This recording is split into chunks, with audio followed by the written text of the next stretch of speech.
ఇది బెట్టింగ్ యాప్‌ల పైన నేను చెప్పేది వీళ్ళకి కొంతమందికి అర్థం కావట్లేదు. లేకుంటే ఏం జరుగుతుందో అర్థం కావట్లేదు గానీ నాకైతే. నేనైతే క్లియర్‌గా చెప్తున్నా.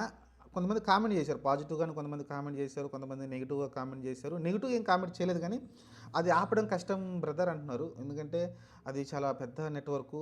అంత పెద్ద దాన్ని మనం ఆపడం కష్టం అంటున్నారు. కానీ అది బెట్టింగ్ యాప్ అని ఒప్పుకుంటున్నారు. ఒప్పుకుంటున్నారు. అలానే మిగతా ఉన్నారు కదా! కొంత నా అన్వేషణ లాంటి వాళ్ళు కావచ్చు, లేకుంటే వాళ్ళ వీడియోలో కూడా చెప్పారు. విరాట్ కోహ్లీ కావచ్చు, లేకుంటే పెద్ద పెద్ద సచిన్ టెండూల్కర్, మహేంద్ర సింగ్ ధోని వాళ్ళందరూ కూడా దాన్ని డ్రీమ్ లెవెన్‌ని ప్రమోట్ చేశారు ఆ బెట్టింగ్ యాప్‌ని. అతను కూడా చెప్పిందేంది నా అన్వేషణ అతను చెప్పింది కూడా సేమ్ ఇదే. వాళ్ళు ట్యాక్స్ కడుతున్నారు. గవర్నమెంట్‌కి ఎంతో ఆదాయం ఉంది. అలానే సంపాదించుకున్న మనం ఏదైతే అక్కడి నుంచి మనం ఒక 10,00,000 గెలుచుకున్నామంటే దానిలో టీడీఎస్ కట్ అవుద్ది. ఒక బ్రదర్ కూడా చెప్పాడు. 30% టీడీఎస్ కట్ అవుతుందని. అంటే మనం ఒక రూ. 1,00,000 సంపాదించుకుంటే ఒకవేళ డ్రీమ్ లెవెన్‌లో 30,000 మనకి గవర్నమెంట్‌కి అయితే వెళ్ళిపోతాయని చెప్తున్నాడు టీడీఎస్ రూపంలో.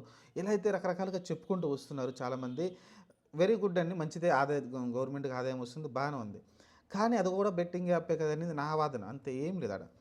అంటే డబ్బులిస్తే అది బెట్టింగ్ యాప్ కాకుండా పోతుందా అనేది నా వాదన. అలానే అది వాడకుండా పోతారనేది ఒక వాదన. అలానే అది వాడేది ఎవరనేది నా వాదన. అది వాడి చెడిపోతున్న వాళ్ళు ఎంతమంది? అంటే ఇప్పుడు మీరేదైతే బెట్టింగ్ యాపులు బయస్ అన్నీ కావచ్చు, లేకుంటే అర్ససాయి కావచ్చు, లేకుంటే చాలామంది మీరేదైతే పేర్లు చెప్తున్నారో టేస్టీ చేజ్ లాంటి వాళ్ళు చాలామంది అయితే బెట్టింగ్ యాప్‌లను ప్రమోషన్ చేశారు. అవి ఫ్రాడు అని చెప్తున్నారు. ఓకే. బాగానే ఉంది. మరి ఈ డ్రీమ్ లెవెన్‌లో ఎంతమంది గెలిచారండి? ఎంతమంది గెలిచారు? మన ఆంధ్రప్రదేశ్‌లో గాని, తెలంగాణలో గాని డ్రీమ్ లెవెన్‌లో యాప్‌లో డబ్బులు పెట్టి అసలు మన డ్రీమ్ లెవెన్ మన తెలంగాణ, ఆంధ్రప్రదేశ్‌లో లేనే లేదు. అది యాక్చువల్‌గా బ్యాన్ ఉంది.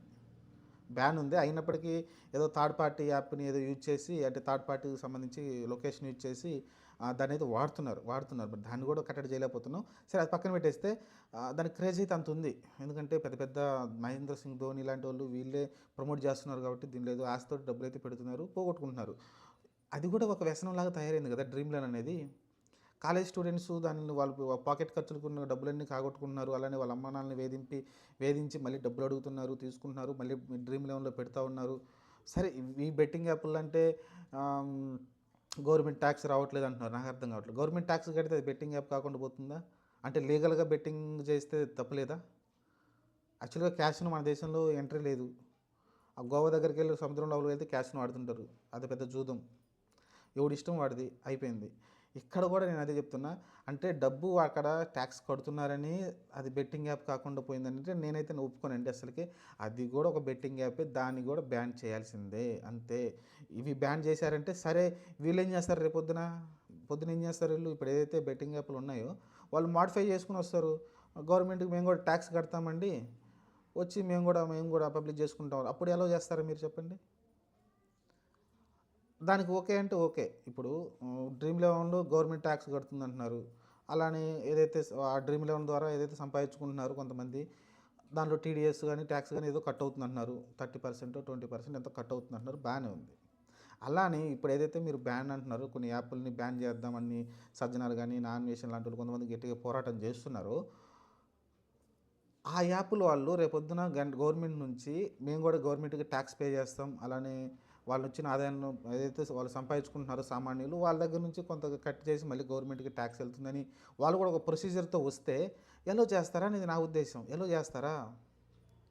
ఎందుకంటే రూ. 1,00,000 సంపాదించినోడు 30,000 ఇవ్వడానికి పెద్ద వెనకాడ్డోడు. రూ. 1,00,00,000 సంపాదించినోడు 30,00,000 ఇవ్వడానికి పెద్ద వెనకాడ్డు. కాబట్టి ఏదైనా వ్యసనమే బెట్టింగ్ యాపు. బెట్టింగ్ యాప్ అనేది వ్యసనమే.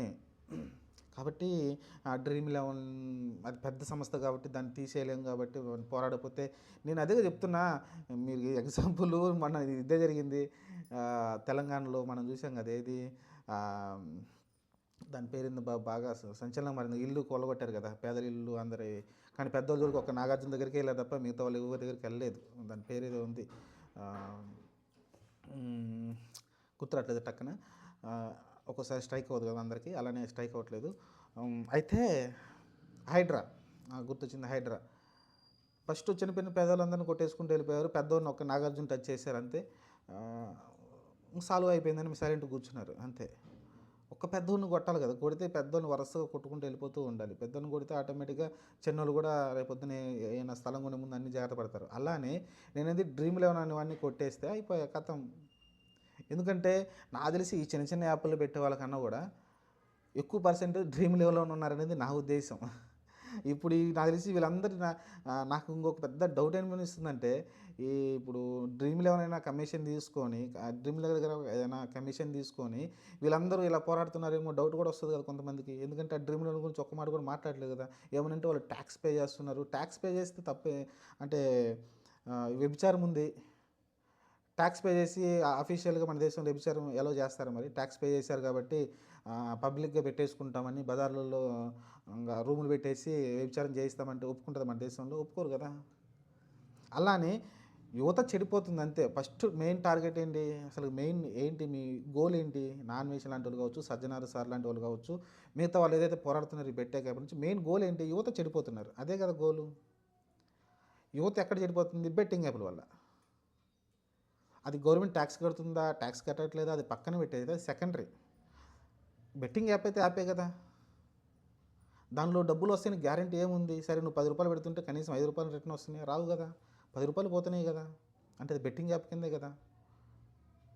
కాబట్టి ఇదైతే నేను అనుకుంటున్నానండి. చాలామంది దీనికి అర్థం కాకుండా రకరకాలు అది డబ్బులు కడుతున్నారు. అసలు ఎంత సిల్లీగా మాట నాకు అర్థం కావట్లేదు. మీరు పోరాడుతుంది బెట్టింగ్ యాప్ల గురించి అయితే యువత చెడిపోకుండా యువతను బాగు చేయాలని పోరాడుతుంటా, అప్పుడు మరి ఇలాంటి యాప్‌లని వాళ్ళు ట్యాక్స్ కడుతున్నారు కాబట్టి వాళ్ళకి ఎగ్జంప్షన్ అంటే నాకైతే ఇది కరెక్ట్ కాదనిపిస్తుంది. చాలామంది కూడా నాకు చాలామంది పాజిటివ్‌గానే నాకు మీద కామెంట్ పెట్టారు. వాళ్ళు గవర్నమెంట్ ట్యాక్స్ కడుతున్నారు. కానీ అది తీసేయడం అంత వీలు కాదని చెప్తున్నారు. ఎందుకంటే అది పెద్ద సంస్థ అంత ఈజీ కాదు. డ్రీమ్ అనే దాన్ని బ్యాన్ చేయడం అనేది. ఏదేనండి గవర్నమెంట్ తలుచుకుంటే పెద్ద విషయం కాదు. యువత చెడిపోతుంది అని చెప్పేస్తే పెద్ద విషయం కాదు. ఎంత పెద్దగానైనా తీసి పక్కన పడేస్తారు. ఎంత ట్యాక్స్ వచ్చినా సరే గవర్నమెంట్ తలుచుకోవాలి అంతే. యువత దీనివల్ల ఇంత పాడైపోతున్నారు, ఇంత చేస్తున్నారని. చాలామంది బెట్టింగ్ యాప్‌ల్లో ఏందంటే ఆహ్, మీకు డ్రీమ్ లెవెల్ అనేది అంత మామూలు విషయం కాదండి. దాంట్లో మీకు చూసుకుంటే దాని లోపలికెళ్ళి చూసినోళ్ళకి అర్థమవుద్ది. దాంట్లో బెట్టింగ్ యాప్ అంటే మీరేదో రూ. 20, రూ. 30 కూడా కాదు. దాంట్లో 10,000, 20,000, 30,000 కూడా పెట్టొచ్చు. ముగ్గురు పర్సన్లు కలిసి ఆడుతుంటారు. ఏడుగురు కలిసి ఆడుతుంటారు. ఏడుగురు పర్సన్లు ఉంటారు దాంట్లో. ఒక్కొక్కడు 20,000, 20,000 పెడతాడు. ఎవడైతే గెలుస్తాడో అవి మొత్తం ఒకటికి వెళ్ళిపోతాయి. అలా ఉంటది. అలా అయితే ఉంటది ఆ డ్రీమ్ లెవెల్ అనేది. దాంట్లో ఏదో రూ. 20, 30 అని నేను ఎగ్జాంపుల్ చెప్పాను కానీ చిన్నోళ్ళు కూడా పెట్టొచ్చని.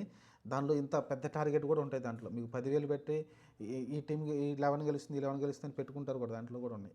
సెపరేట్‌గా దానిలో స్టెప్స్ అయితే ఉన్నాయి. అలానే ఎంపీఎల్‌లు కూడా రకరకాల గేమ్‌లు ఉన్నాయి. ఒక్క క్రికెట్ గురించే కదా ఎంపీఎల్ అనేది. చాలా రకాల దాంట్లో గేమ్స్ అయితే ఉన్నాయి. అది పెద్ద బూటకం అది. ఈ డ్రీమ్‌లో ఉన్న కనీసం క్రికెట్‌కే కన్సిడర్ అయ్యింది. అదైతే ఇంకా దారుణం ఎంపీఎల్ అయితే. కాబట్టి వీళ్ళు ట్యాక్స్ కడుతున్నారు కాబట్టి వీళ్ళని ఎగ్జామ్షన్ ఇద్దాం. వీళ్ళు ట్యాక్స్ పే చేయట్లేదు కాబట్టి గవర్నమెంట్‌కి నష్టం జరుగుతుంది. అసలు గవర్నమెంట్‌కి నష్టం గురించి మాట్లాడట్లేదు ఇక్కడ ఎవడు కూడా. కేవలం మాట్లాడుతుంది యువత చెడిపోతుంది, యువత దారి తప్పుతుంది బెట్టింగ్ యాప్‌ల వల్ల అంటున్నాం. అలాంటప్పుడు ఈ చిన్న చిన్న యాప్‌ల గురించే కాకుండా ఆ పెద్ద యాప్ గురించి కూడా కన్సిడర్ చేయమని నేనైతే అనుకుంటున్నా. దాని గురించి కూడా అది కూడా బెట్టింగ్ యాపే కదా అని నేను అంటున్నా. కొంతమందేమో దాన్ని బెట్టింగ్ యాప్ అని ఒప్పుకుంటున్నారు. కానీ గవర్నమెంట్ ట్యాక్స్ కడుతున్నా అంటున్నారు. ఇది అంటే ఏంటి? ఇప్పుడు వీళ్ళందరూ ఇప్పుడు ఏం చేస్తారు? వీటన్నిటిని బ్యాన్ చేశారు బాగానే ఉంది. వీళ్ళందరూ ఏం చేస్తారు ఇంకా? వాళ్ళు అలవాటు పడిపోయి ఉన్నారు. ఏం చేస్తారు నెక్స్ట్? డ్రీమ్ లెవెల్ వైపు వెళ్ళిపోతారు. మొత్తం కన్వర్ట్ అయిపోతారు అటు. ఎందుకంటే ఒక్కసారి దానిలో దిగినోడు వాడు మళ్ళీ మర్చిపోలేక ఆటోమేటిక్‌గా అటు షిఫ్ట్ అయిపోయి డ్రీమ్ లెవెల్‌కి మొత్తం కన్వర్ట్ అయిపోతారు. అప్పుడు ఇంత కష్టం చేసి కూడా ఉపయోగం ఏముంటది ఇంక మళ్ళీ? మళ్ళీ అక్కడ డబ్బులు పోగొట్టుకొని మళ్ళీ సేమ్ బజార్‌న పడతారు. అందుకే అసలు మన దేశంలోనే బెట్టింగ్ యాప్‌లు ఉండకుండా చేయడమే మెయిన్ టార్గెట్‌గా ఉండాలి తప్ప ఆహ్, ఏదో మొక్కుబడిగా ఏదో ప్రచారం కోసం చేస్తున్నారా? లేకుంటే ఎలివేషన్ కోసం చేస్తున్నారా? నాకైతే తెలీదు గానీ చేస్తున్న పోరాటాన్ని అట్లా తప్పుగా అనకూడదు. తప్పు. ఎందుకంటే వాళ్ళు ఏదో మంచి పోరాటం చేస్తున్నారు కాబట్టి. కానీ నేను ఇది కూడా కన్సిడర్ చేస్తే బాగుంటుందని చెప్తున్నాను. డ్రీమ్ ఎలెవెన్ అనేది కూడా బ్యాన్ చేస్తే అసలుకి మన దేశంలో అసలు బెట్టింగ్ యాప్ అనేది ఒక్కటి కూడా కనబడకూడదు అంతే. ఇక పలానా చోట డబ్బులు పెడితే డబ్బులు వస్తాయనేది మన దేశంలో జరగకూడదు అనేది నేను కోరుకుంటున్నా. చూద్దాం మరి దానికి పాసిబిలిటీ ఉందా లేదనేది. ఎందుకంటే గట్టిగా పోరాడితే ఖచ్చితంగా ఏదైనా ప్రజలకి ఉపయోగపడేది చేస్తుంది కానీ గవర్నమెంట్ ఉపయోగపడేది చేయదు. మనం గట్టిగా పోరాడితే ఆటోమేటిక్‌గా ఎంత దాన్నైనా తీసేస్తారు. కావాలనుకుంటే గూగుల్ కూడా మనం క్రియేట్ చేసుకోవచ్చు. మన దగ్గర సత్తా ఉండాలే కానీ ఇప్పుడు చైనా సపరేట్‌గా అక్కడేమి గూగుల్ వాడట్లేదు కదా! దాన్ని సపరేట్‌గా ప్రతి ఒక్కటి తయారు చేసుకుంది. అక్కడ ఈ ఫోన్‌పేలు, గూగుల్ పేలు లేకుంటే ఈ గూగుల్ ఏం వాడదు అది. ఫేస్‌బుక్‌లు గాని ఏం వాడదు. దానికి సపరేట్‌గా అంటూ వాళ్ళు తయారు చేసుకున్నారు. వాళ్ళ దేశం ఎందుకంటే వాళ్ళ దేశ సమాచారం వాళ్ళ పౌరులకి సమాచారం ఎవరు తీసుకోకూడదు. ఎందుకంటే మనం మాట్లాడుకునే ప్రతి మాట, మనం మాట్లాడుకునే ప్రతి వీడియో కాల్ గూగుల్ వాడు రికార్డ్ చేస్తున్నాడు. ఎక్కడో అమెరికాలో ఉండి వాడి దగ్గర మొత్తం స్టోరేజ్ పెట్టుకున్నాడు. రేపొద్దున ఏ టైం అయినా వాడు బ్లాక్‌మెయిల్ చేయొచ్చు. ఏ మినిస్టర్‌ని ఏదైనా చేయొచ్చు. కాబట్టి ఆ దిశగా అడుగులు వేస్తే బాగుంటుంది మనకు సపరేట్గా. ఎందుకంటే వేరే వాడి మీద డిపెండెన్స్ అవసరం మనకు లేదు. చూద్దాం మరి. ప్రస్తుతానికైతే నీకు చెప్పాల్సింది ఇదేనండి. ట్యాక్స్ పే చేసినంత మాత్రాన డీప్ లెవెల్ బెట్టింగ్ యాప్ కాకుండా పోదు. బ్యాన్ చేయాల్సిందే.